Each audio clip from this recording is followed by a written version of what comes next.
Hello, my name is Nick, and today I'm with Cathy. We're both JPs in New South Wales and members of the New South Wales Justices Association Northern Beaches branch.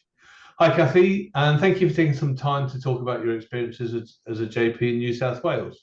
Thanks for having me this evening, Nick. I suppose the first question anyone considering becoming a JP would be how much time do you need to dedicate to carrying out JP duties? It comes down to the person, really. So, for some of us, like myself, I volunteer once a month on a desk.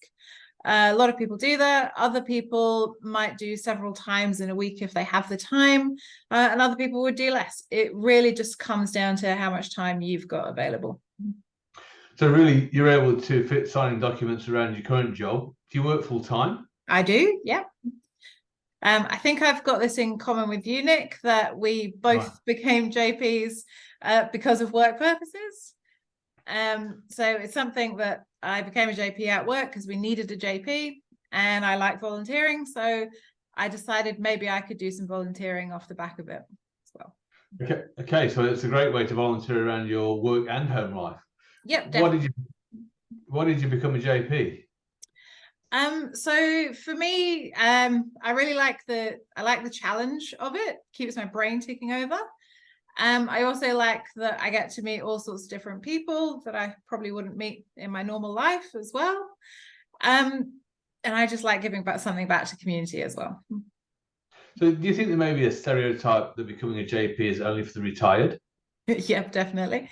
But I think we have to remember that volunteering as a JP is something that people often do for 20 odd years or more. It's really not unusual for people to meet that milestone. So that means that a lot of our older retired JPs, they weren't retired when they became JPs. So age-wise, I guess the only barrier then is that you must be older than 18. Yeah, so What you need about, to be over 18. Yeah. and what about training to become a JP and ongoing training? Yep, so it's pretty straightforward. There is an online test that you do need to take, but there are plenty of resources online to help you study for that test. And for us in our association, we have a monthly meeting where we have ongoing training as well, which is really helpful. Okay, so that answers the question of why we joined the New South Wales Justices Association and all the Beaches branch. So tell me something about the New South Wales Justice Association that they give to you. I think for me, like when I'm in the association in our branch particularly, I get to socialize with people that I probably would never have met. So I always do a lot of different volunteering in my life, and it's a really great way to just make connections with people that you wouldn't necessarily have come across before. I think it's really important in life to open yourself up to lots of different points of view and meet different types of people. And I really get that out of the association as well. And what's it like to volunteer on a public desk? So I think the first few times it can be a bit scary. But we are quite lucky. Barbara, who does our rostering, does a fantastic job.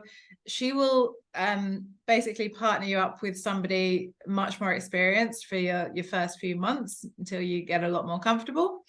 And pretty much you always have somebody else with you as well. So if you do need a bit of support or you just need to double check something, there is always somebody to bounce ideas off as well. Is it scary working on a desk when an unexpected document may literally walk through the door? It can be, but you do get used to it, and I think having that other person there as well really kind of helps to ease any panic that you might have about it. And what would you say to someone thinking about becoming a JP? I'd say definitely do it. So if you're over the age of 18, you've got a clean criminal record, you like to help out other people in the community, and you'd like to do something that really gives back, it's a fantastic thing to get involved in. So if you can satisfy all those things, $1 million question, is it difficult to become a JP? No, it's really not that difficult. There is a knowledge test that you do have to pass. But if you're serious about it, you won't find it difficult to study for it. It's not complicated. It's just more about paying attention to detail, to be honest, which is a skill that you need as a JP. That's great. Well, thank you, Cathy, and thank you for sharing some of your experiences about being a JP. Thank you, Nick.